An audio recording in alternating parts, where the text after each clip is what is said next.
Sir Neb, bumabati po ako ng isang magandang araw sa inyo at sa lahat ng tagapakinig. Ang pangalan ko po ay Jacob. May asawa at 3 anak. Sir Neb, pauna pa lang ay humihingi na ako ng pasensya kung may mga pagkakamali man ako sa pagkakatype ng aking kwento. Alam nyo kasi may partial blindness ako, kagaya ng misis ko.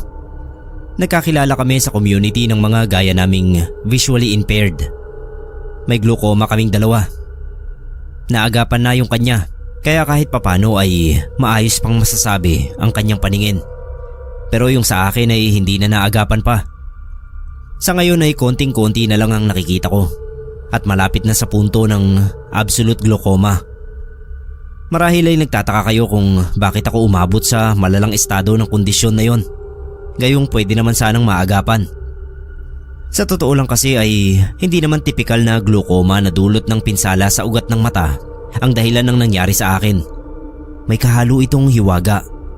Kaya naman hindi ako napagaling at natulungan ng siyensya. Yun sana ang gusto kong ipanarate, Sir Neb. Ang dahilan ng pagkakaroon ko ng kakulangan sa paningin na siya ring sanhi ng aking pagbabagong buhay. Hindi ako magandang lalaki, Sir Neb. Ang insecurity ko sa mukha ay dinaan ko sa ibang bagay. Sa isip ko noon, pwede naman akong umangat sa ibang aspeto kung bagsak na ako sa mukha pa lang. Dinaan ko sa boka, sa personalidad at karakter imbis na sa pisikal. Ang dami kong naging nobya noon. Yung pagiging sabihin na nating babaero ko ay siyang naging dahilan para mabuntis ko ang nobya ko noon na si Juanita. Nagkukulehiyo kaming dalawa at kinailangan naming huminto pareho para mapaghandaan yung paglabas ng bata. Ayos lang naman sa akin na magkaroon kami ng anak. Ang hindi ko lang matanggap noon ay yung sapilitang pagpapakasal namin dahil sa kagustuhan ng kanyang mga magulang. Ayokong magpakasal kami, hindi dahil hindi ko siya mahal ng mga panahon na yon, kundi dahil hindi pa ako handa. Si Juanita ay gaya ko rin na hindi pa handang magpatali. Ang kaso nga ay ang mga magulang niya ang nasunod dahil iniisip ang kahihiyan. Yung pagsasama namin ay punong-puno ng sakit ng ulo. Pakialamero masyado yung mga magulang niya. Minsan nga ay hindi na ako umuwi sa kanila kapag galing ako sa trabaho at doon ako sa mga magulang ko nagpupunta. Pero kinabukasan ay nakaabang na sa bakuran namin yung tatay ni Juanita at halos kalad ka rin ako pauwi sa kanila. Impyerno talaga, Sir Neb. Dumating sa punto na bumalik ako sa pagiging babaero.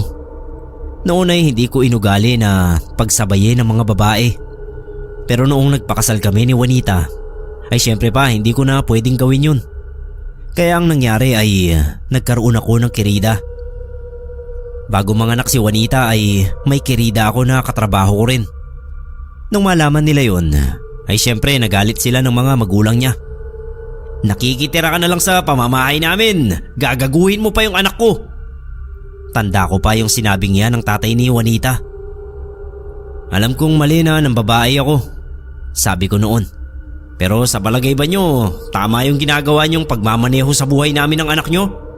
Ayaw naman naming magpakasal pareho. Kinulong nyo kami sa kasal na ito. Kaya kayo ang may kasalanan kung bakit ako nagkakaganito. Nasapak ako ng tatay ni Juanita. Nagkagulo noon at lumayas ako. 5 buwan pa lang yung anak namin na si Maya. Umalis ako pero hindi ako sa bahay namin umuwi. Nagkataon na malapit na yung fiesta sa lugar na napuntahan ko, kaya may paliga. Habang nanonood ng basketball, ay naisip ko na makitulog muna sa isang kakilala sa bayan na yon. Tapos ay kinabukasan na ako uuwi sa amin. Hindi ako makafocus sa panonood dahil lumilipad yung isip ko sa kakapangyari pa lang na away namin ng pamilya ni Juanita. Sa isip ko ay ayos lang na maghiwalay kami, pero sana ay makita ko pa rin si Maya. Habang nanonood ay nakaramdam ako na may nanonood din sa akin. Pagpaling ko ay doon ko nakita ang isang babae na titig sa akin. Sir Neb, mahilig ako sa babae. Gayunman ay hindi ko pa naranasan na ma-love at first sight. Pero nung mga sandaling yon ay parang ganoon na nga ang nadarama ko sa babaeng nakatitigan ko. Kaya nung ngumiti siya sa akin ay ngumiti rin ako at lumapit sa kanya. Nawala sa isip ko noon si Juanita. Ang naglalaro sa utak ko ay ang babae sa harap ko na nagpakilalang si Rita. Nagkakwentuhan kami ni Rita. Hindi ko na naintindihan kung sinong team ang nakakalamang. Kung saan-saan na napunta ang usapan namin ni Rita. Hanggang sa nabanggit ko yung problema ko. Hindi ko alam kung bakit dire-diretso ang bibig ko noon. Kung anong tanong niya ay sagot ako ng sagot nang walang halong kasinungalingan. Nalaman tuloy niya yung problema ko kay Juanita.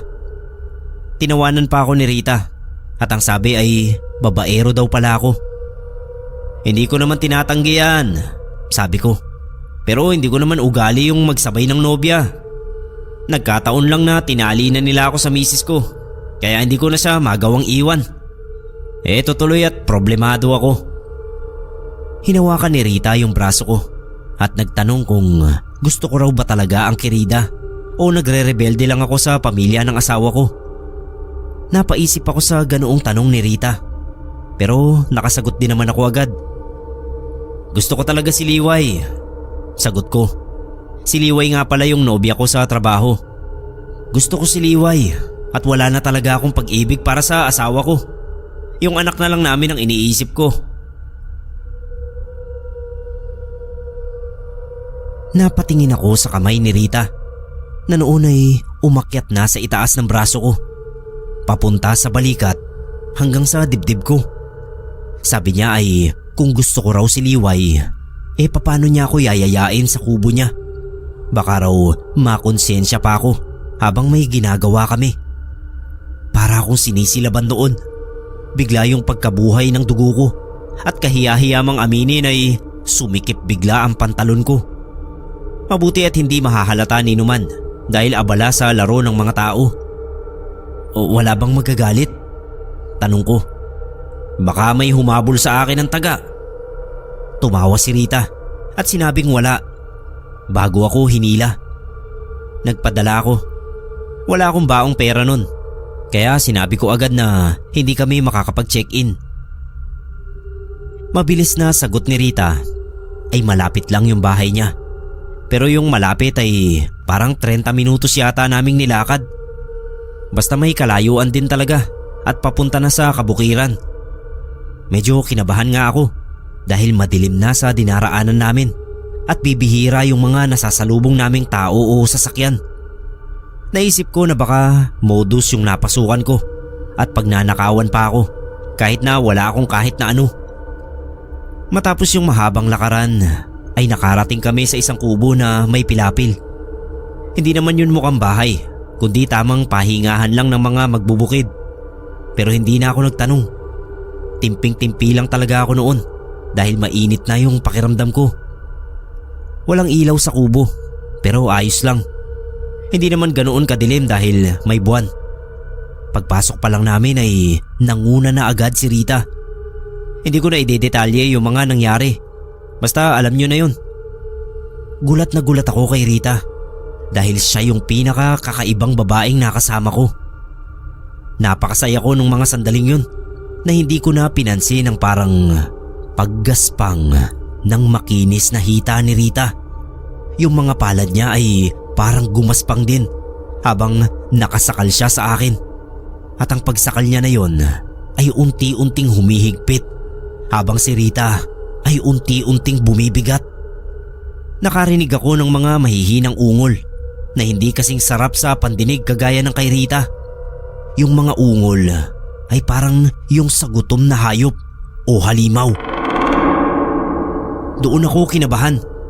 Pero nung akmang babangon ako, bigla ring bumangon si Rita at nawala sa dilim. Tinawag ko siya. Rita, huwag mo akong iwan dito. Hindi ko alam ang daan pa uwi. Sinong nariyan? Sagot ng isang boses lalaki.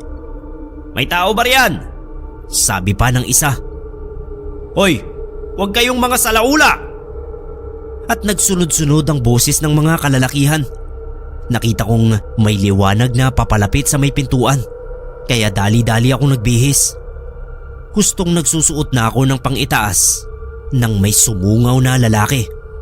Sino ka? Anong ginagawa mo dito? Anito. Nagpalinga-linga ako sa kubo at wala na yung bakas ni Rita. Hindi ko na namalayang nakaalis na siya. Medyo nainis ako dahil hindi man lang niya ako sinabihan na may mga paparating pala. Basta na lang akong iniwan. Pasensya na po, nakikitulog lang sana ako. Sabi ko na lang. Nagkatinginan yung hindi bababa sa 5 kalalakihan na sa itsura ay mukhang mga magbubukid. Pumasok sila sa kubo at ako naman ay papalabas na sana.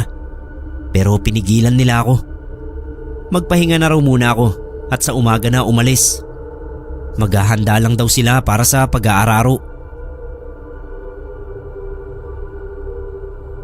Umuwi nga ako sa amin kinaumagahan. Bala ko noon ay formal nang makipaghiwalay kay Juanita.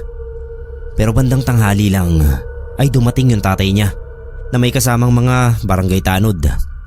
Pinasasama nila ako pabalik dahil kakasuhan daw nila ako ng concubinage. Awang-awa ako sa mga magulang ko dahil sa gulong dinala ko sa kanila. Kaya sumama na lang uli ako sa tatay ni Juanita. Nung gabing yon ay hindi kami pinatulog ng tahulan ng mga aso. Kahit anong saway ng mga magulang ni Juanita sa mga alaga nila ay hindi talaga natahimik ang mga yon. Si Maya ay iyak ng iyak at wala ring magawa si Juanita. Kahit pa ang nanay niya para mapatahan ng bata. Napuyat kaming lahat dahil sa ingay. Pero simula lamang pala yun. Dahil sa mga sumunod na gabi ay naulit ang pagtatahulan ng mga aso. Pero sa pagkakataong yon ay may kasama ng mga ungol at mahihinang yabag doon sa bubong ng bahay. Noon ay hininalang inaaswang si Maya. Kaya naman inutusan ako ng tatay ni Juanita. Magsaboy ka ng asin sa bubungan. Ikaw ang ama. Ikaw ang dapat gumagawa niyan. Siyempre pa ay wala akong nagawa kundi sumunod. Lumabas ako ng bahay, bitbit ang garapo ng asin. Lalong nagsipagtahulan yung mga aso. Kitang-kita ko kung papanong mula sa bubungan ay lumipat ang tingin ng mga aso patungo sa likuran ko. Umaatras palayo sa akin yung mga aso at sige sila sa pagtahol. Nanlamig ang buong katawan ko dahil ramdam kong may nakatingin sa akin mula sa likuran. Natakot ako kaya nagtatakbo ako papasok sa bahay at agad na nagkandado ng pinto. Nagsaboy ka sa bubong? Tanong ng ama ni Juanita. Tumango ako. Oho, nagawa ko naman po. Kahit hindi naman talaga. Padarag na hinablot sa akin ng matanda yung garapo ng asin. Napakasinungaling na nga. Napakaduwag pa. Ako na ang gagawa. Hindi na ako kumibo. Sa halip ay pumasok sa kwarto namin. Nakatingin sa akin si Juanita. Pagkatapos ay inirapan ako. Pinanood daw ako ng tatay niya mula sa bintana. Nakita raw noon na nakatayo lang ako sa labas. Pagkatapos ay pumasok na sa bahay. Sinabi ko sa kanya na naramdaman kong may nagmamasid sa akin mula sa likod. Pero ang sabi ni Juanita ay dapat hinagisan ko ng asin ang likuran ko kung ganoon. Dahil maaaring naroon ang aswang. Paano kung nagalit sa akin tapos dinamba ako? Sabi ko sa kanya. Umirap uli si Juanita at sinabing kapag dinamba ako ay tsaka ako tumakbo papasok ng bahay dahil mabilis naman daw akong tumakbo. Nakakainsulto pero hindi na lang ako kumibo. Ayoko nang makipagtalo sa kanya. Gayong parang sumama ang pakiramdam ko pagkatapos ng paglabas kong yun. Mula ng gabing yon ay nakaramdam na ako ng unti-unting panghihina. Para akong parating may trangkaso. Hindi na ako makapagtrabaho ng tuloy-tuloy sa 1 linggo. Parati akong absent dahil sa panghihina ng katawan ko. Bukod doon ay hindi pa rin tumitigil yung aswang kahit anong klaseng pangontra ang gawin para kay Maya. Napupuyat na kaming lahat sa ginagawang pangangalampag ng bubungan at kung minsan ay pinto at bintana. Sa kawalan na ng maisip na gawin ay nagpatawag na ng albularyo sa mismong bahay ang tatay ni Juanita. Noon ay balak ko na ring magpatawas dahil hindi nawawala ang panghihina ko. Una nga akong tinawas ng albularyo dahil iba raw ang nakikita nito sa akin. Pinagpantay yung mga hinliliit ko at napakalaki ng agwat ng haba ng mga yon. Kumpirmado na may gumagambala sa akin. Inorasyonan ako ng albularyo. Pinahid sa katawan ko ang isang puting kandila at ito ay sinindihan. Pinadaan sa ibabaw ng apoy noon ang isang puting papel. Tinuro ng albularyo ang uling noon na may nabuong imahe raw ng isang babaeng mahaba ang buhok at isang malaking insektong halimaw. Tumingin sa akin yung albularyo na para bang hinuhusgahan ang buong pagkatao ko. Natikman ka ng mandarangkal. Ikaw ang inaaswang, hindi ang bata. Itatanong ko sana kung ano ang mandarangkal dahil hindi ko alam kung ano yun. Pero tumilapon na ako sa sahig dahil sa suntok ng tatay ni Juanita. Pinagsisipapa ako nito at pinagmumura. Mabuti at naawat ang matanda. Ang albularyo ang nagpaliwanag sa akin ng tungkol sa mandarangkal at hiyang-hiya ako. Maligno raw pala yon na ang pinupunterya ay mga lalaking babaero. Nakikipagtalik ang mga yon at kapag nakaraos na ang lalaki ay tsaka ito kakainin ng mandarangkal. Galit na galit sa akin ang pamilya ni Juanita pero galit din ako sa sarili ko. Alam ko kasi kung sino ang mandarangkal at kung paano ako nabiktima. Sigurado akong si Rita yon. Imposibleng si Liway dahil bagamat may relasyon kami ay hindi pa naman umabot sa punto na may nangyari sa amin. Nakukonsensya rin kasi ako. Si Rita lang talaga ang iba kong nakatalik bukod kay Juanita. Pinagbintangan pa nga ng mga magulang ni Juanita si Liway. Puntahan daw namin ang kirida ko dahil ito ang mandarangkal. Napilitan tuloy akong ikwento ang nangyari sa amin ni Rita at lalo lang silang nagalit sa akin. Gusto kong mga tuwiran kaso ay ako naman talaga ang nagkamali. Ano ho ang pwede kong gawin para mapatigil na yung mandarangkal sa pagpunta sa akin? Tanong ko sa albularyo. Sa kasamaang palad ay wala, sagot nito. Natikman ka na nito kaya hindi ka natitigilan hanggat hindi ka nakukuha. Pagkain ka niya na nakatakas kaya hahabulin ka niya kahit saan. Lumayas ka sa pamamahay ko, sabi ng tatay ni Juanita. Madadamay pa kami sa problema mo. Buong akala namin ay inaaswang ang apo ko. Nagkakandapuyat na kaming lahat dito. Ikaw lang pala ang salot.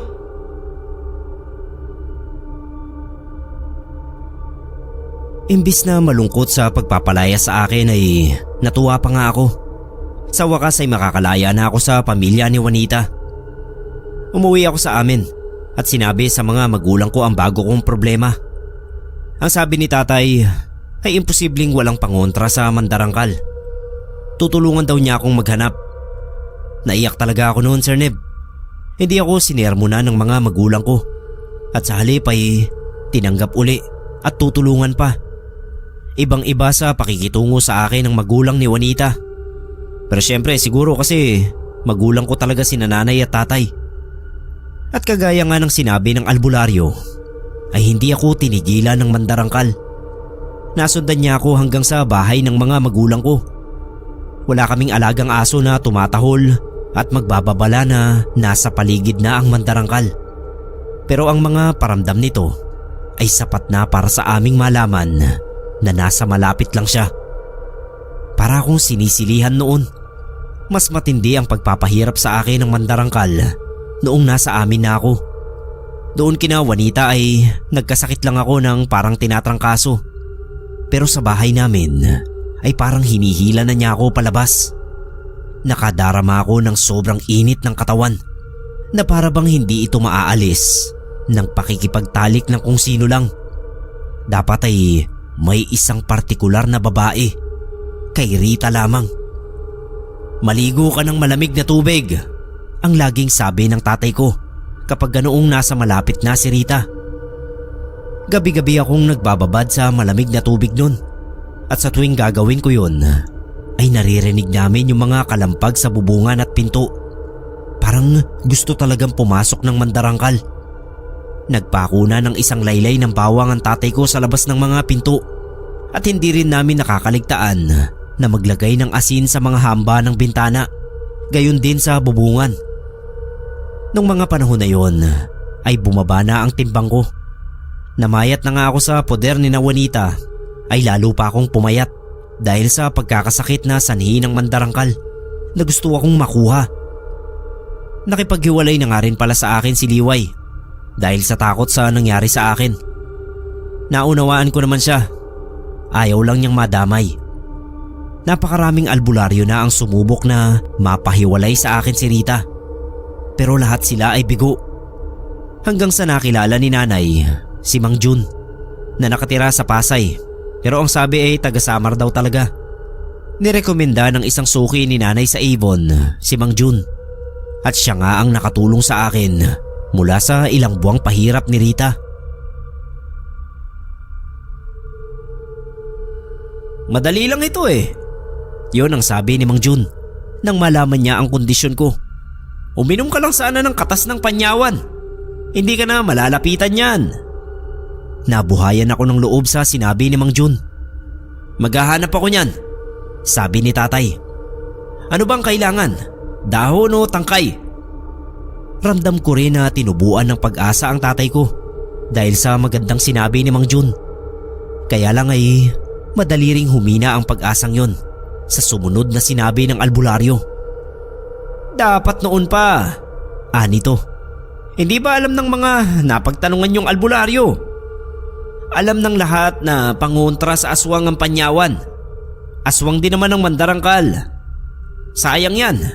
Maaagapan pa sana. Bakit po sana? Tanong ko. Sabi ng nanay mo ilang buwan ka nang pinupuntahan ng mandarangkal. Baon na sa alaala noon ang amoy ng dugo mo. Kaya kahit saan ka talaga magpunta, mahahanap ka nun. Pero subukan pa rin natin kung gusto mo. Natural po ay gusto ko. Kaya naghanap agad si tatay ng halaman na panyawan. Hindi ko pa alam yun noon. Pero nung makapag-uwi si tatay ng tangkay at dahon, ay nakilala ko agad ang halaman. Ang tawag doon ng tatay ni Juanita ay makabuhay. Meron silang ganoong tanim sa gilid ng bahay nila. Hanggang ngayon ay iniisip ko kung sinadya ba nilang kuntsabahin yung unang albularyo na tumingin sa akin para sabihing wala nang lunas sa pagsunod sa akin ng mandarangkal. Noon din ay naisip ko kung bakit hindi kasing sigla ang pagpaparamdam sa akin ng mandarangkal noong nandun ako kina Juanita kumpara doon sa nasa bahay na namin ako nakatira. Noon ay napipigilan pa ng tanim na panyawan ni Juanita ang pag-atake ni Rita. Nagtanim din si tatay ng panyawan o makabuhay sa paligid ng bahay namin. Ang ginagawang paggagamot sa akin ni Mang Jun, nagpahanap siya ng tanso at ginawa niya yung medalyon para sa akin. Inorasyonan niya yon ng makailang Biyernes bago pinasuot sa akin. Hanggang ngayon ay nasa pangangalaga ko pa yung medalyon at kapansin-pansin na kapag iba ang may suot ay mabigat daw yun. Pero kapag ako ay normal lang naman para sa akin. Bukod sa medalyon ay ilang Biyernes din akong pinainom ng isang kutsaritang katas ng tangkay ng panyawan.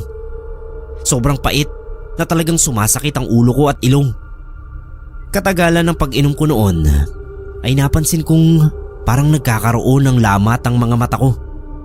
Gusto ko na nga sanang itigil yung pag-inom ng katas ng panyawan. Kaya lang ay napansin din namin ni natatay na unti-unti nang dumadalang ang pagbisita ng mandarangkal. Tiniis ko yung sakit ng ulo para lang matakasan si Rita. Kalaunan ay kinausap ko si Mang Jun kung pwede ko na bang itigil ang pag-inom ng katas ng panyawan dahil palagay ko ay nakaaapekto na ito sa paningin ko. Hindi yan dahil sa panyawan, sabi niya. Baka na-disgrasya talaga ang paningin mo pero hindi dahil sa panyawan. Sumpayan sa'yo ng mandarangkal dahil unti-unti ka nang nakakahulagpos sa kanya. Dahil hindi ka na niya mahahanap at makukuha ay tinatanggalan ka na niya ng paningin.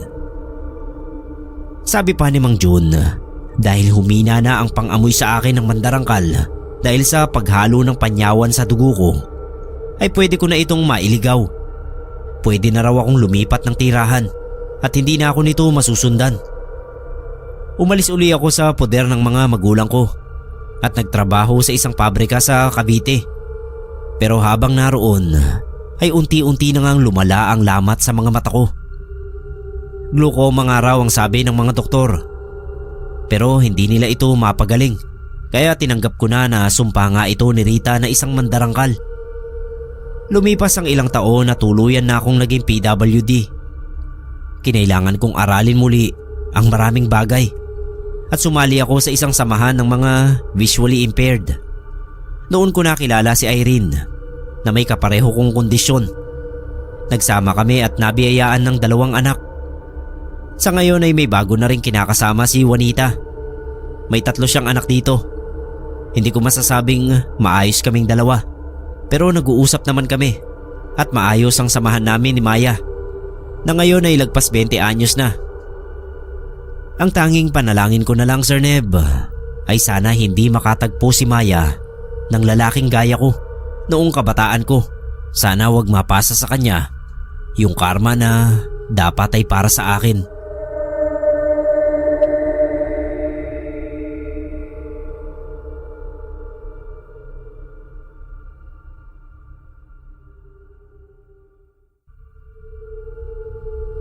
Magandang araw po sa lahat ng tagapakinig. Tawagin niyo po akong George. Sir Neb, sana mapansin mo ang entry ko. Gusto ko lang po talaga na marinig ang karanasan ko sa inyong channel. Sana mapagbigyan niyo ito since malapit na ang Valentine's Day. Kwento ko lang sana ang una kong asawa na si Regina, o mas kilala sa tawag na Jingjing. Mas matanda sa akin ng 7 taon, pero siya ang una kong asawa, habang pangalawang asawa naman niya ako. Kung matatawag mang asawa yung nauna, dahil hindi naman sila kasal. Live-in partners lang talaga sila, pero kami ni Jingjing ay kasal. Naghiwalay sila makaraan ng halos 15 taon daw na pagsasama.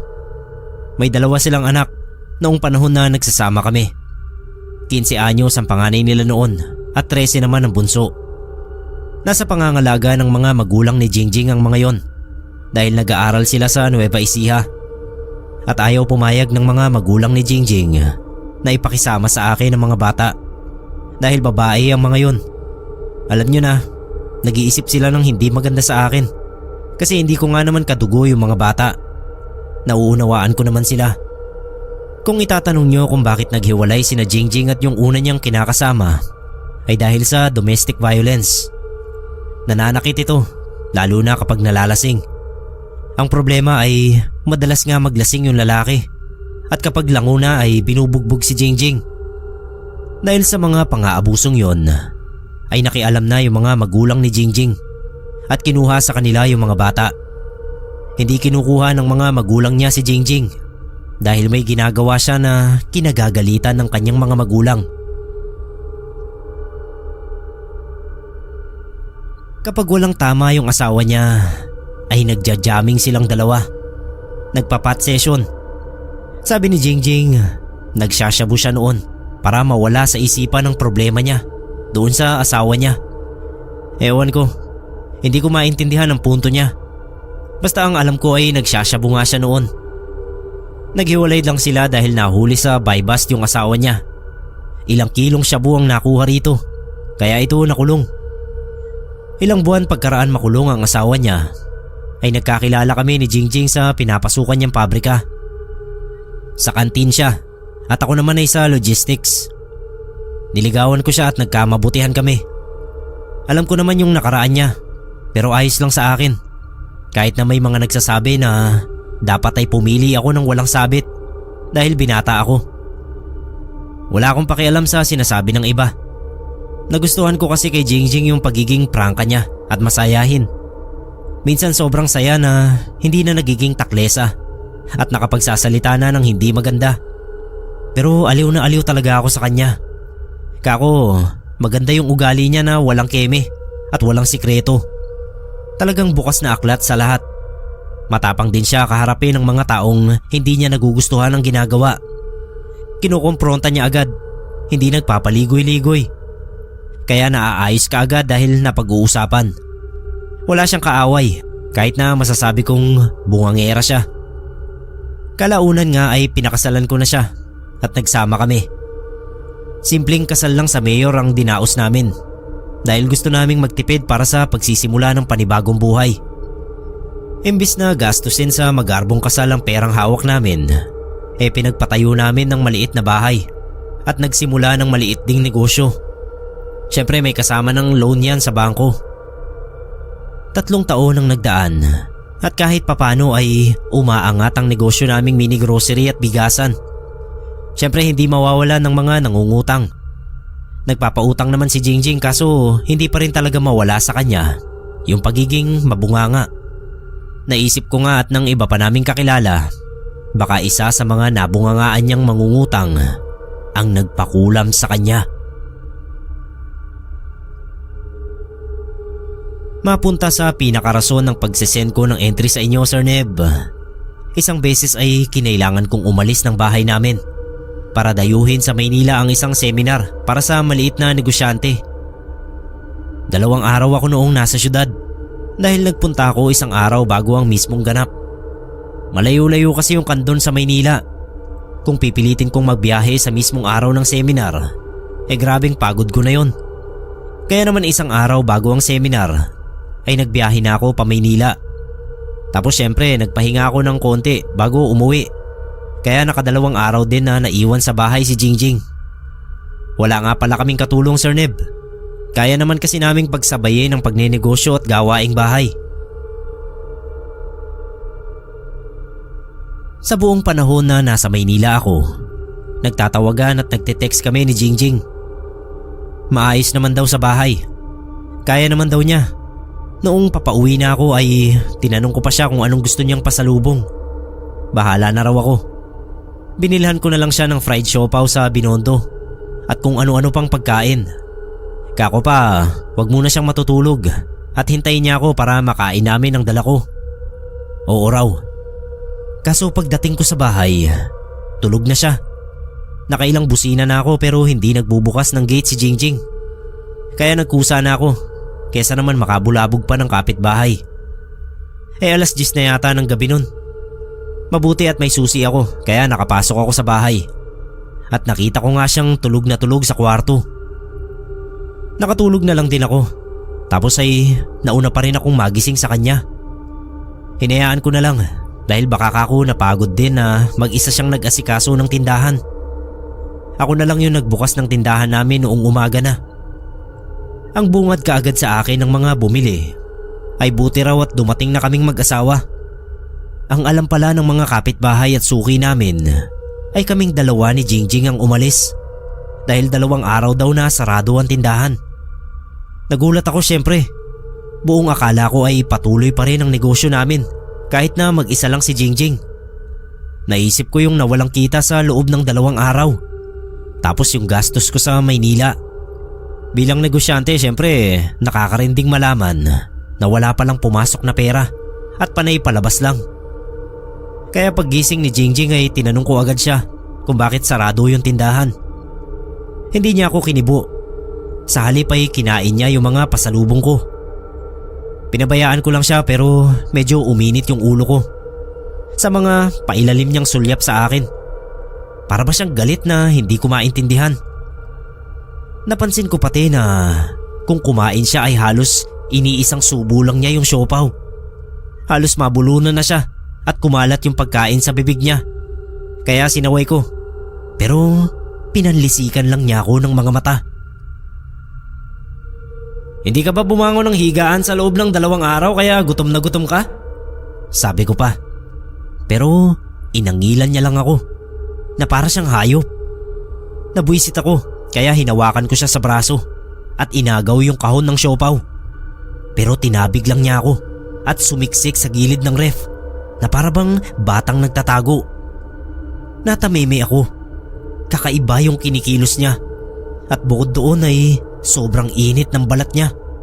Para siyang nilalagnat kaya nag-alala na ako. Lumapit uli ako sa kanya at hinipo yung noo niya. Pero mas malakas na tabig sa kamay ang ginawa niya. sobrang lakas na pakiramdam ko ay magpapasa ang braso ko. Hindi ako nakikipagbiruan, Jingjing. Anong ginawa mo sa 2 araw na wala ako? Hindi mo na naisip na sayang yung benta? Sa gulat ko ay nginisian niya ako. Pero yung tingin niya ay nanlilisik pa rin yung mga mata. Sa puntong yon ay kinilabutan na ako. Hindi na maganda ang pakiramdam ko sa kanya. Pero pinilit ko pa rin na mag-isip ng matino.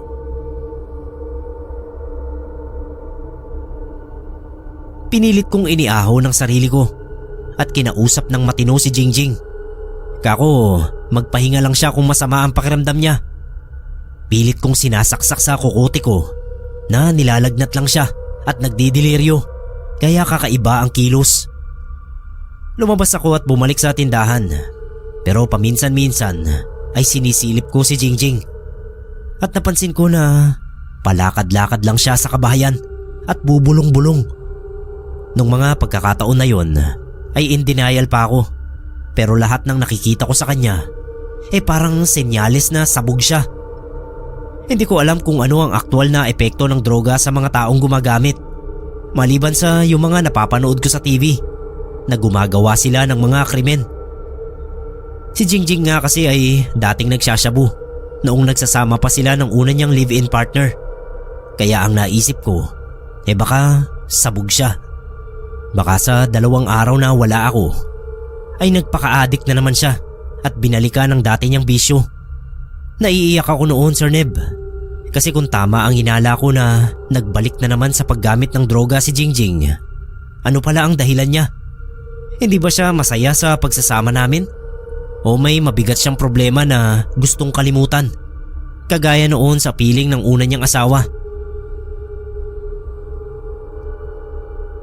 Hindi ako mapalagay, kaya pumasok uli ako at sinubukang kausapin siya. Tinanong ko kung gumagamit na naman siya. Noon ay nakahiga siya sa sofa at parang natutulog. Hinipo ko yung noo niya at talagang mainit, parang kaldero ng bagong sinaing na kanin. Nag-alala na ako, kaya kako ay dadalhin ko siya sa ospital. Baka na overdose na kasi. Ang pagkakaalam ko sa na overdose ay namamatay. Gigisingin ko sana siya, pero nagulat na lang ako dahil pagtingin ko sa mukha niya ay nakadilat siya at nanlilisik ang mga mata na nakatingin sa akin. Pulang-pula yung mukha niya at nanginginig pa siya. Nagtutunugan yung mga ngipin niya at parabang gigil na gigil sa akin. Napaisip na ako noon kung ganoon ba ang itsura ng sabog. Nakakatakot sa totoo lang. Para siyang ibang tao. Pero nilakasan ko pa rin ang loob ko kasi asawa ko pa rin yun kahit na nagdodroga. Tinanong ko uli kung gumamit ba siya. Ang ginawa niya ay bumangon siya at ngumiti ng nakakaloko. Pagkatapos ay bigla akong sinuntok sa muka. Bumalandra ako sa sahig at pakiramdam ko ay nag-init ang buong mukha ko. Naramdaman ko na lang na may mainit na pumapatak sa dibdib at hita ko. Pagyuko ko ay duguan na pala ako at pasugod na uli sa akin si Jingjing. Tumakbo na ako palabas para makahingi ng saklolo. Mabuti at may bumibili, kaya agad na nakita ako. Nagulat yung customer at agad na nagsisigaw sa mga kapitbahay na duguan nga ako. Nagsidatingan ng mga kapitbahay namin. Sabi ko, dalhin kami ni Jingjing sa ospital. Patulong ka ako kasi nilalagnat siya pero nananakit pa. Doon na nilapitan ng mga kapitbahay naming lalaki si Jingjing para maalalayan at madala sa ospital. Kahit sila ay nagulat dahil napakainit nga ng balat nito. Maliban pa roon, napakalakas niya habang nagpupumiglas. 4 katao na yung may hawak sa kanya pero winawasiwas lang niya. Nagsisigaw na siya noon at yung mukha niya ay pulang-pula na sa sobrang pula ay parang nagkukulay ubi na. Dahil sa komosyon ay may ilan pang lumapit na kapitbahay. Ang sabi ng iba ay hindi ospital ang kailangan ni Jingjing kundi albularyo. Sir Neb, sinasaniban daw ang asawa ko. Hindi ko alam kung anong iisipin ko noon. Wala naman kasing nakakaalam sa lugar namin na dating nagsasyabu itong si Jingjing. Kaya malamang na ang nasa isip nga nila ay sanib. Hindi ko masabi ang hinala ko dahil syempre kasiraan yun sa asawa ko. Pumayag na lang ako na madala siya sa albularyo habang ako naman ay sa ospital tinakbo. Pinatahi ko na lang yung pumutok kong labi at nagmamadali na akong umuwi. Pupuntahan ko dapat sa albularyo si Jingjing pero naiuwi na pala siya sa bahay. Sabi raw noong nagtawas sa kanya ay lagnat lang talaga ito. Wala namang sanib o ano paman. Normal naman daw nang dalhin sa albularyo at hindi nananakit kaya inuwi na lang. Doon ko na napagpasyahan na dalhin siya sa ospital dahil baka nga tama ang hinala ko. Pero pagdating sa ospital ay wala rin naman silang nakitang mali sa asawa ko. Kaya pinauwi na lang din kami. Parang wala naman talagang problema kay Jingjing. Hindi kagaya noong umaga na weirdo ang mga kinikilos niya. Kinahapunan ay maayos na siya at nakausap ko pa nga ng maayos. Ang sabi niya ay uhaw na uhaw siya at parang may buhangin sa kanyang lalamunan. Kaya inom siya ng inom. Tinanong pa niya ako kung napano raw ang labi ko. Bakit may tahi? Sinabi ko na siya ang may gawa noon. Pero hindi siya naniwala. Wala raw siyang naaalala sa ginawa niya. Kaya tinanong ko uli kung gumamit ba siya ng droga. Nagpakatanggi-tanggi si Jingjing. Kaya talagang gulong-gulo ako sa nangyari sa kanya. Nakatulog kami ng maayos. Kinaumagahan ay nagbukas ng tindahan si Jingjing. At habang nasa tindahan siya ay nagluto naman ako ng almusal. Akala ko talaga ay maayos na ang lahat. Pero habang naghahain ako ng almusal ay may tumawag sa akin na nagpakilalang yung albularyo na nagtawas kay Jingjing nung nagdaang araw.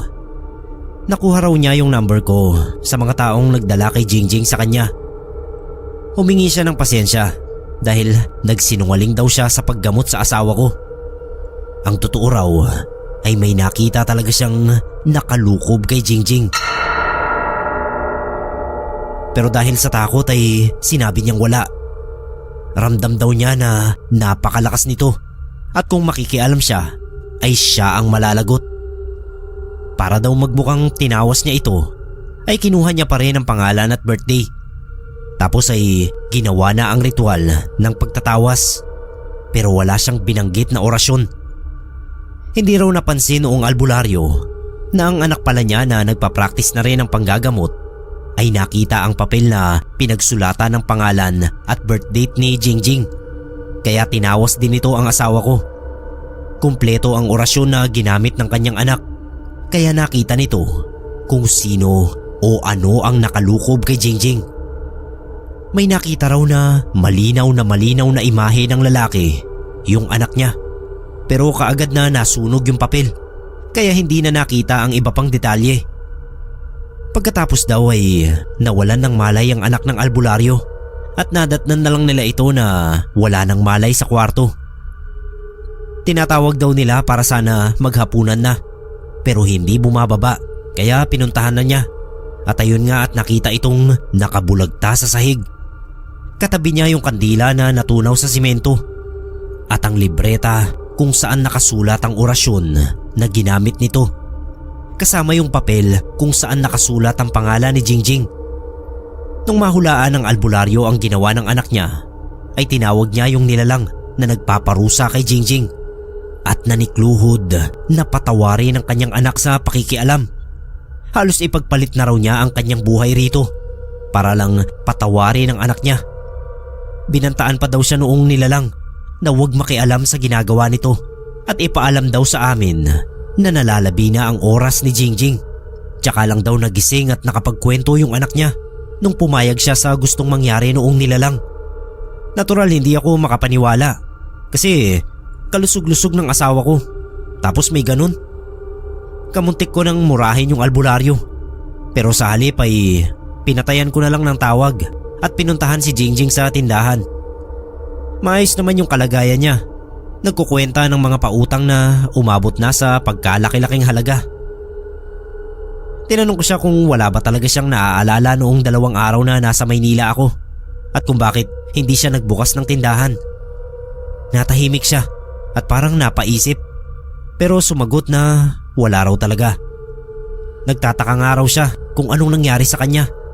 Pagkatapos ay nagyaya na magpunta raw kami sa albularyo dahil kinakabahan siya sa sarili niya. Para daw kasing may nagmamasid sa kanya kapag nag-iisa siya. Noon din ay nagtanong kami sa mga kapitbahay kung may alam pa ba na magaling at malakas na albularyo. May nakapagturo naman sa amin na nakatira daw sa kabilang bayan lamang, kaya doon kami nagpunta. Nagsara muna kami ng tindahan. Pagkatapos ay nagpasama sa kapitbahay naming si Vanji na siyang nakakaalam ng address ng albularyo na sinasabi niya. Ako, si Jingjing at Vanji lang talaga ang magkakasama na nagpunta sa albularyo. Sakay ng FX naming mag-asawa. Ang laking pagkakamali noon, Sir Neb. Nagwala kasi bigla si Jingjing at inaagaw yung manibela sa akin. Hindi siya maawat ni Vanji dahil talagang napakalakas. Kung kailan pa naman na nasa highway kami at hindi pwedeng mag-U-turn, ay tsaka siya parang binalikan ng sanib. Pilit siyang pinipigilan ni Vanji sa pagkalmot sa akin at pag-agaw ng manibela. Hanggang sa tinabi ko na lang yung sasakyan at ako ang pumigil kay Jingjing sa loob ng sasakyan. Habang si Vanji ay pinatawag ko sa mga pinsan kong lalaki na nakatira lang sa malapit sa kinaroroonan namin. Nakisuyo ako na kung pwede ay matulungan nila kami na pigilan si Jingjing sa pagwawala. Takot na rin si Vanji sa itsura ng asawa ko na nanlilisik na naman ang mga mata at pulang-pula yung muka. Noon ay kumbinsido na ako na may gumagawa nga sa kanya ng hindi maganda dahil biglaan ang pag-iiba ng ugali niya. Gayong siya naman ang may gusto na magpatingin sa albularyo. Pagdating ng 3 kong pinsan ay may kasama pa silang 2 kakilalang lalaki. Doon lang natuloy ang biyahe namin dahil marami nang pumipigil kay Jingjing. Lahat kami ay nakatayo ang mga balahibo habang nasa biyahe. Ramdam na hindi na talaga normal ang nangyayari kay Jingjing. Nung malapit na kami, biglang umungol si Jingjing at tinawag ako. Yung boses niya ay para siyang nahihirapang huminga at naiipit. Ang sabi niya lang ay nahihirapan na raw siya at hindi na niya kaya. Dahil sa ako ang nagmamaneho, ay hindi ako makatingin ng maayos kay Jingjing. Basta ang sabi lang ng mga pinsan ko ay parang bumibitiw na siya. Nanigas na raw ang katawan pagkatapos ay napaihi at napadumi na sa kanyang pantalon. Sir Neb, umiiyak na ako pero tinuloy ko pa rin na makarating kami sa albularyo. Yun nga lang, pagdating doon ay wala na si Jingjing. Sinubukan pa siyang i-revive ng albularyo dahil nasa malapit lang daw ang kaluluwa niya, pero wala na rin. Dinala na lang namin siya sa ospital. Pero syempre, dead on arrival na siya at hindi na rin na-revive. Hindi ako makapaniwala sa nangyari sa asawa ko. Nawala lang ako ng 2 araw. Pagbalik ko ay nagkaganon na siya. Hindi ko talaga matanggap ang biglaan niyang pagkamatay. Walang makitang problema sa kanya sa ospital. Malinis din siya sa droga, gaya ng sinasabi niya. Sadyang may nagpakulam sa kanya para siya ay mamatay.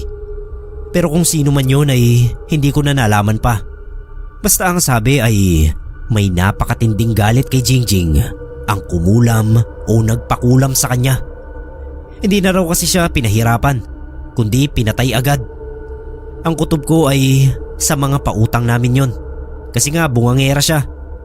Siguro may hindi nakatiis sa tabas ng dila ng asawa ko, kaya ayun ang ginanti. Wala man lang kaming naging anak. Sa nangyari ay nawalan ako ng ganang manatili pa sa bahay namin. Sobrang lungkot ko roon dahil nag-iisa na lang ako at lahat ng bahagi ng kabahayan ay may alaala niya. Binenta ko yung bahay, pati yung tindahan namin. Baka kasi masiraan ako ng ulo at magpakamatay na lang kung manatili pa ako roon. 8 taon pagkamatay ni Jingjing ay tsaka lang ako muling nagkaroon ng ikalawang pag-ibig, si Carol. Kabaliktaran naman siya ni Jingjing. Masayahin din si Carol at pala kaibigan, pero hindi mabunganga. Nagpakasal kami makaraan ng 1 taon. Buntis na kasi siya sa panganay namin.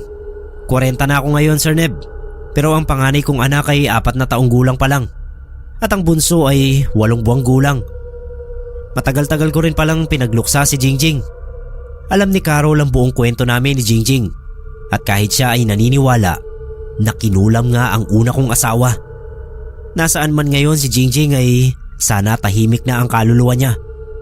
Naniniwala ako na kung sino man ang may gawa ng nangyari sa kanya ay may kalalagyan din.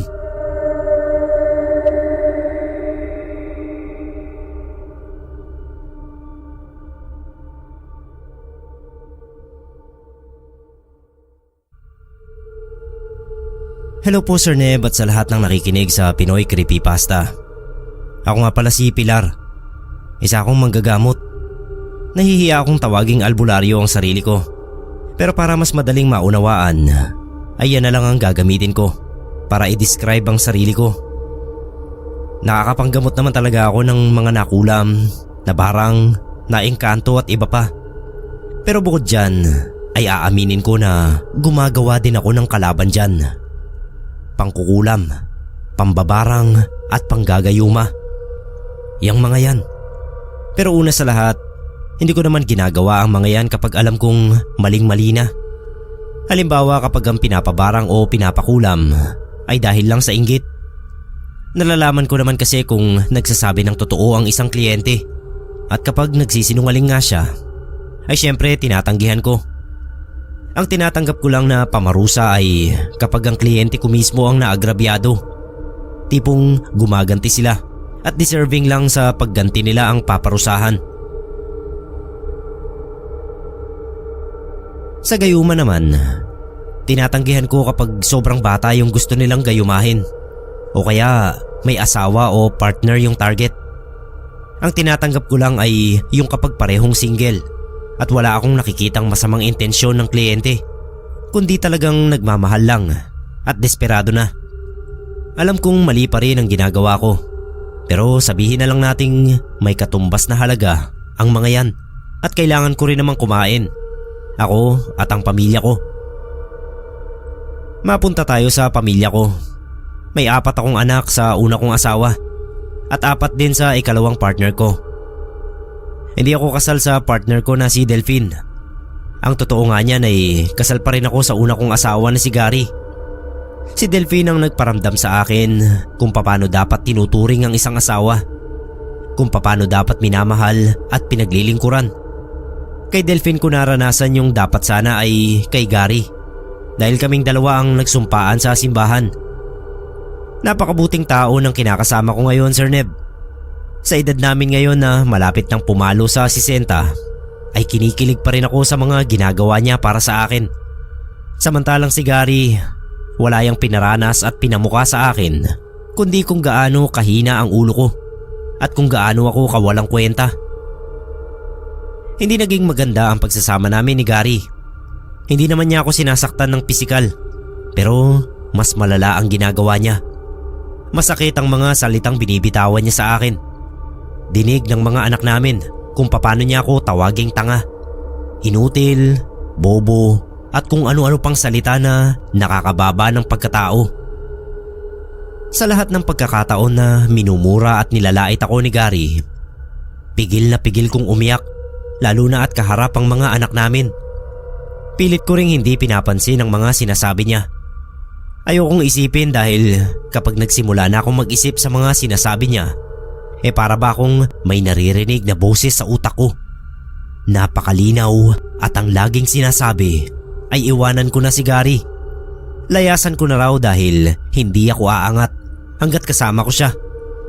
Sinasabi pa ng boses sa utak ko na kung mawawala lang ako sa sitwasyon ko kasama si Gary, ay aasenso ako ng husto at magkakaroon ng direksyon ng buhay.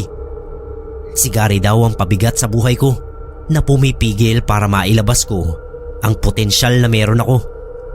Sabi pa ng boses, hindi raw ako dapat pumapayag na minamata-mata at pinapahiya lang ni Gary dahil mas mataas ako kaysa sa kanya. Nakakatakot kapag naririnig ko yung boses sa utak ko. dahil halos mapaniwala ako nito na totoo ang mga sinasabi niya. At mas kinatatakot ko pa nga ay bakit ako may naririnig na boses sa utak ko.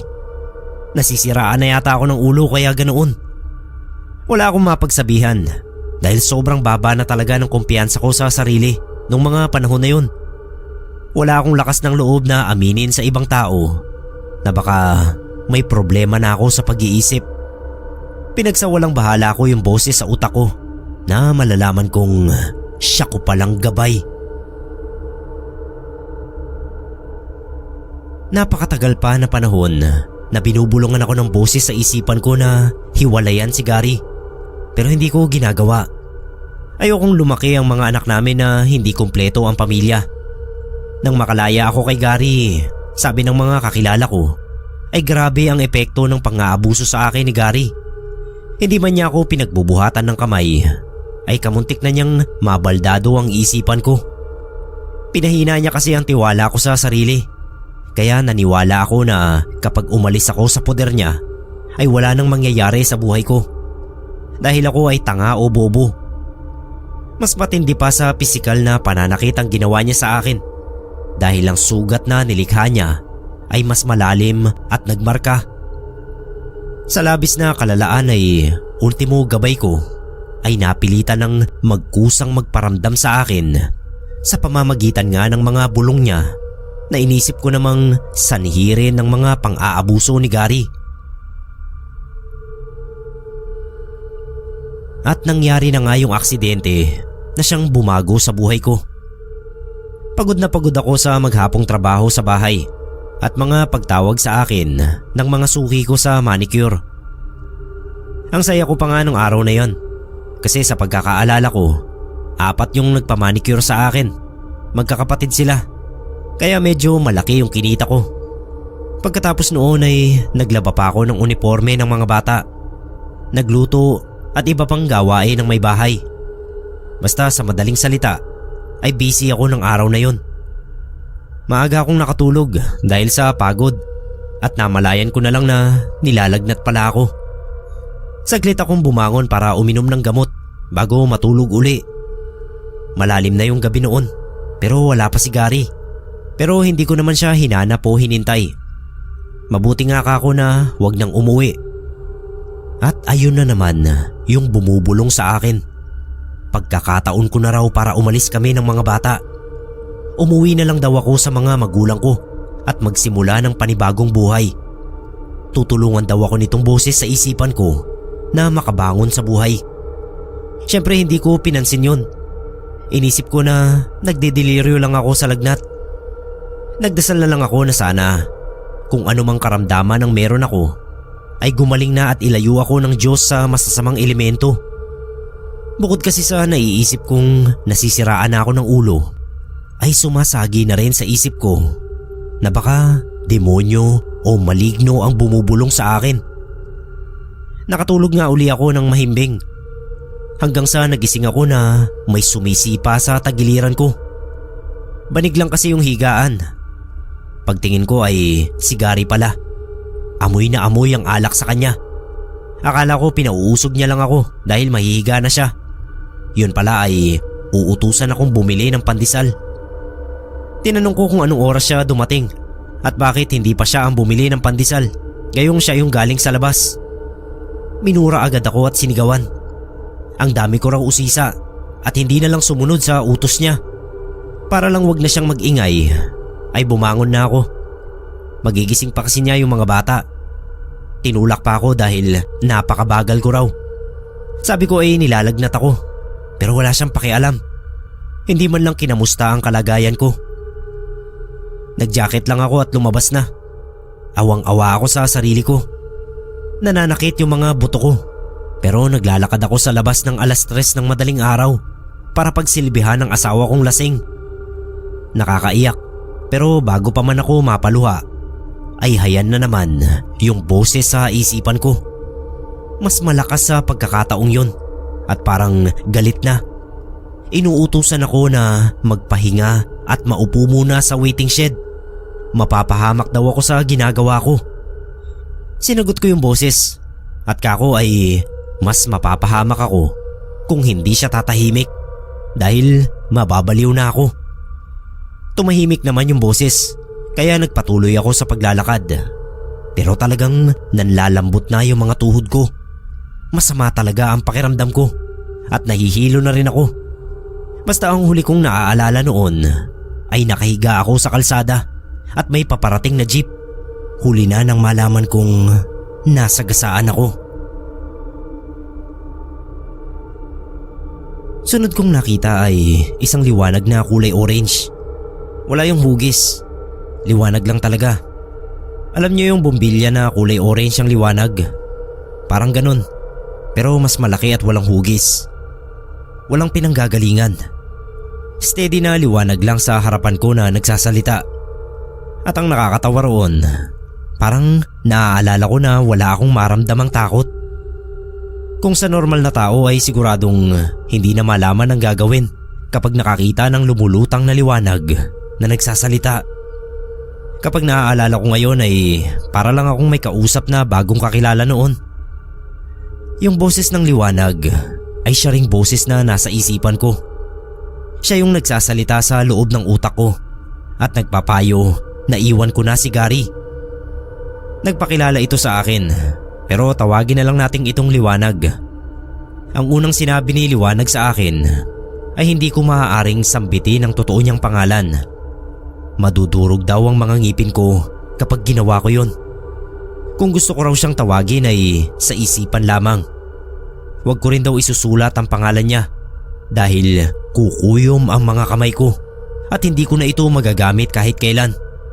Hindi ko pwedeng sabihin sa ibang tao ang pangalan niya dahil ang makakarinig daw nito bukod sa akin ay mabibingi o mababaliw. Iiwan din daw niya ako kapag pinaalam ko sa iba ang kanyang pangalan at ayaw niya na mangyari yun dahil siya raw ang aking gabay. Ang sabi ni liwanag ay matagal ko na siyang kasama pero hindi ko lang nararamdaman. Lagi siyang nasa tabi ko at siya ang nagpapayo sa akin ng mga dapat at hindi ko dapat gawin. Noon pa niya ako binibigyan ng babala kay Gary. Nanliligaw pa lang sa akin ay marami na siyang senyales na pinakita para iwasan ko ito. Pero lahat daw yun ay hindi ko pinansin. Pinakasalan ko pang araw at nagpaanak pa ako ng 4. Desperado na si liwanag na mapalayo ako kay Gary. Kaya siya na ang gumawa ng paraan para makausap ako. Kaya lang ay inisip ko naman daw na nasisiraan ako ng ulo. Kaya ko naririnig ang boses niya. Nagtanong ako kung paano ang gagawin ko para makalaya kay Gary dahil wala akong lakas sa sarili ko lang. Hindi sumagot si liwanag at sa halip ay may pinakita sa akin na mga senaryo para yung palabas sa TV na si Gary ang bida. Pinakita sa akin ni liwanag na sa buong panahon ng pagsasama namin ni Gary ay hindi siya naging matapat sa akin. Isa pa lang ang anak namin ay may ibang babae na siya. Ang malala ay may 2 anak siya sa babaeng yun. Tangang-tanga ako sa sarili ko dahil hindi ko nahalata na ng bababae pala siya. Pero ang sabi ni liwanag ay dala ng mga pang-aabuso sa akin ni Gary kaya wala akong ideya sa mga nangyayari. Ang iniisip ko lang daw kasi noon ay tanga at bobo talaga ako. Bukod sa pagkakaroon ng ibang pamilya ay may mas malala pang ginagawa o pinaplano si Gary laban sa akin. Pinakita ni liwanag ang mga balak gawin ng magaling kong asawa para ako ay mahiwalayan. Sir Neb, hindi kami mayaman pero may joint account kami ni Gary. May laman yung konting halaga na kahit papano ay maaaring magamit sa maliit na negosyo. Ang balak niya ay putuin ako para mailabas ang laman noon para sa negosyo na balak daw niyang itayo. Pagkatapos ay tsaka niya ako tataniman ng droga at baril. Ititimbre niya ako sa mga pulis para ako ay makulong habang sila ng babae niya ang magpapakasasa sa perang inipon naming 2. Alam ng babae niya na pamilyadong tao si Gary pero nagpatuloy sila sa bawal nilang relasyon sa loob ng ilang taon. At ang dahilan Hinihintay lang nila na lumaki-laki ang ipon namin bago ako tuluyang idispatcha. Sabi ni Liwanag, pwede naming parusahan si Gary kung gusto ko. Tutulungan daw niya ako.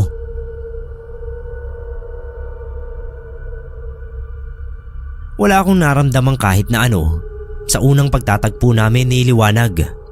Para akong manhid noon. Pero dahil sa mga nalaman ko tungkol kay Gary, bigla akong nakadama ng galit. Bukod sa pinakita sa akin ni Liwanag, ay pinarinig din niya sa akin kung ano ang iniisip ni Gary habang kasalukuyan kong kasama si Liwanag. Hinding-hindi ko malilimutan ang sinabi niya sa kanyang isipan habang ako nakikipaglaban sa kamatayan. Mamatay ka na para mas mapadali na sa akin ang lahat. Mabilis na lumalaki yung bayarin sa ospital. Totoo, Sir Neb. Iyan mismo ang naglalaro sa isipan ni Gary noon. Mangiyak-ngiyak ako sa galit. Nag-flatline ako, ilang sandali lang ang nagdaan. Kaya natakot ako.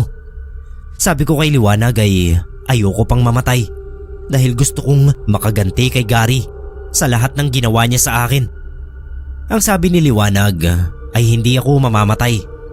Panuorin ko lang daw ang mga nangyayari. At ayun nga, umiyak ang mga anak namin habang pilit akong nire-revive ng mga doktor.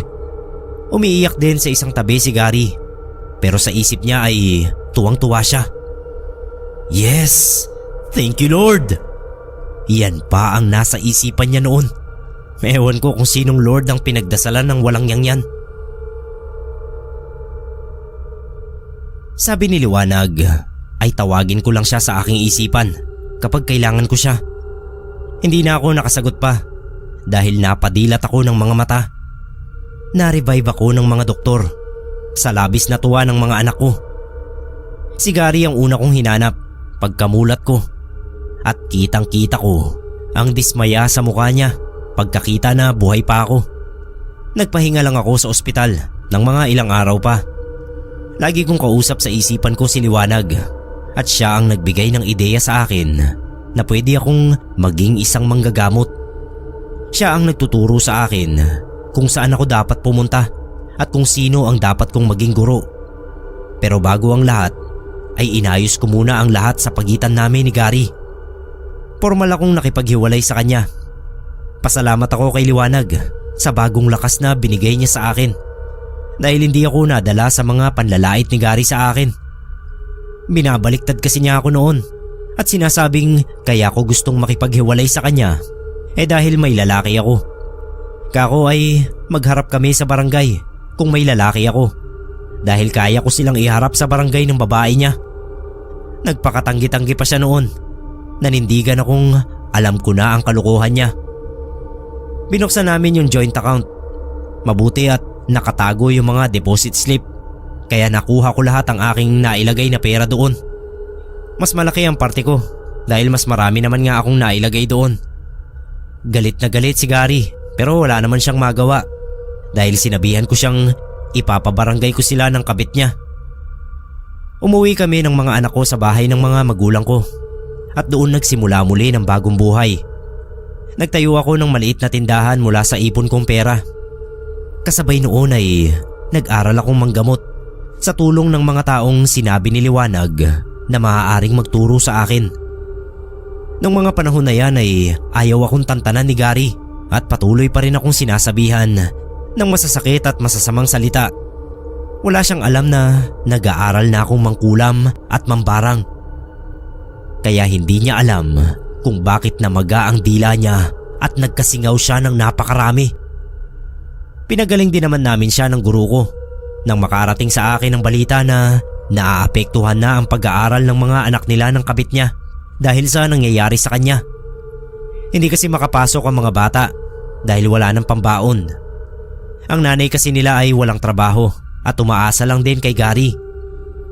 Pero pagkagaling ni Gary ay talagang bumalik pa rin siya sa pagsasalita ng hindi maganda sa akin.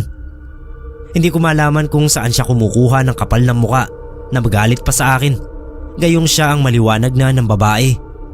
Ako pa raw ang may kasalanan kung bakit siya naghanap ng iba dahil sa kabobohan ko.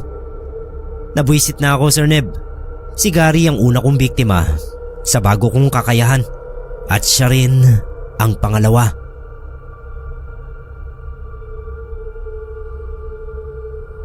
Kinausap ko si Liwanag at ang guro ko.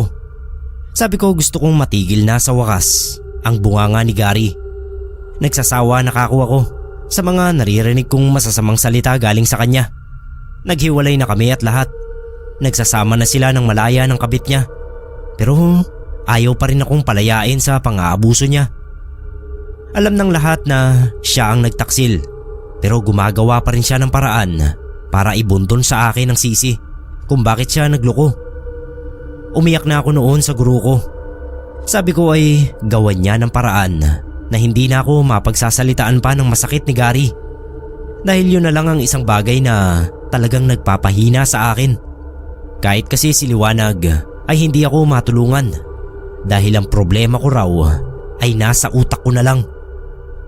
Tinanong ako ng guro ko kung ano ba ang gusto kong mangyari. Magkasakit si Gary o mamatay ng tuluyan. Dahil bago pa lang ako noon ay takot akong pumatay. Kaya ang sabi ko ay bigyan na lang ito ng malalang karamdaman. Pangalan, birthday at lumang damit ni Gary ang hiningi ng guro ko. Nahirapan akong makakuha ng lumang damit niya dahil magkahiwalay na nga kami. Pero may inutusan ng guro ko na makapuslit sa bahay na tinutuluyan ni Gary para makakuha ng marumi niyang damit. Aaminin kong aswang ang inutusan ng guro ko dahil yun lang naman kasi ang may kakayahan na mawala sa paningin ng mga karaniwang tao. Pero wala na akong pakialam. Ang mahalaga ay nakuha ang kailangan namin.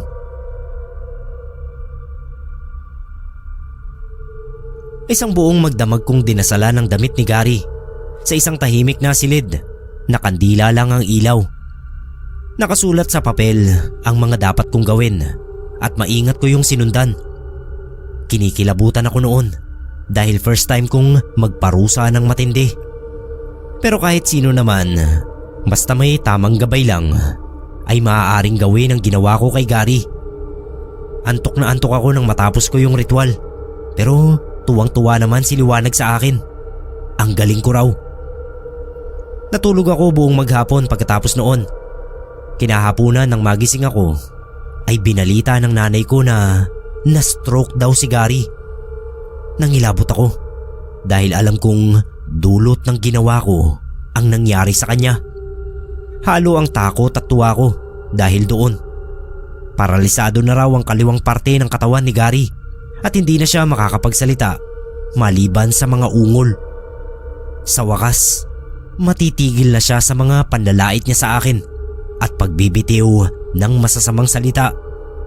Naawa ako sa kanya at sa mga anak nila, kaya pinagaling ko pa yung singaw at pamamaga ng dila niya. Kaso bastos pa rin siya, kaya ayon at nilalaan ko na ang parusa. Bahala na silang mag-anak sa buhay nila. 5 taon pagkatapos naming maghiwalay ni Gary, ay tsaka ko nakilala si Delphine na pamangkin ng isa kong guro. Seaman si Delphine, kaya madalas ay wala siya sa bansa. Matandang binata rin dahil mas tutok sa trabaho kesa sa buhay pag-ibig. Hindi ko alam kung anong nakita niya sa akin dahil niligawan ako kahit may mga anak na nga ako. Pero heto nga at kalaunan ay kami pa ang nagsama ng matagal at maayos. Sa ngayon ay retirado na si Delphine sa pagsisiman. May resort at restaurant kami na unti-unting pinalalago. Ako naman ay patuloy pa rin sa panggagamot. Si Delphine na ang tumayong ama ng mga anak namin ni Gary at hindi iba ang turing niya sa mga anak naming dalawa. Sina Gary naman at ang kabit niya. Ang balita ko ay ganoon pa rin ang buhay. Isang kahig, isang tuka. Alagain siya ng kabit niya. Nakakakilos naman pero hindi na nadaan sa therapy ang kaliwa niyang bahagi. Nakatungkod na siya at nasa bahay lang habang yung kabit ang nagtatrabaho. Sabi ng iba ay naririnig nilang sinisigawan ng kabit niya si Gary at sinasabihan na inutil. Buti nga sa kanya, naranasan niya ang dinanas ko sa mga kamay niya noon. Sabi ng guro ko ay huwag kong alalahanin ang karma sa ginawa ko. Protektado daw ako ng orasyon kaya walang babalik sa akin. Hindi ko alam kung totoo yun dahil hindi pa ako marunong magpoder sa sarili ko noon. Pero sana nga ay hindi ako makarma o kung makarma man ay sa akin na lang at wag na kay Delphine o sa mga anak namin. Iniisip ko na lang din na sana ibigay na ito sa akin ng Panginoon. Hindi naman ako gaganti kay Gary kung hindi siya naging masama sa akin hanggang sa huli.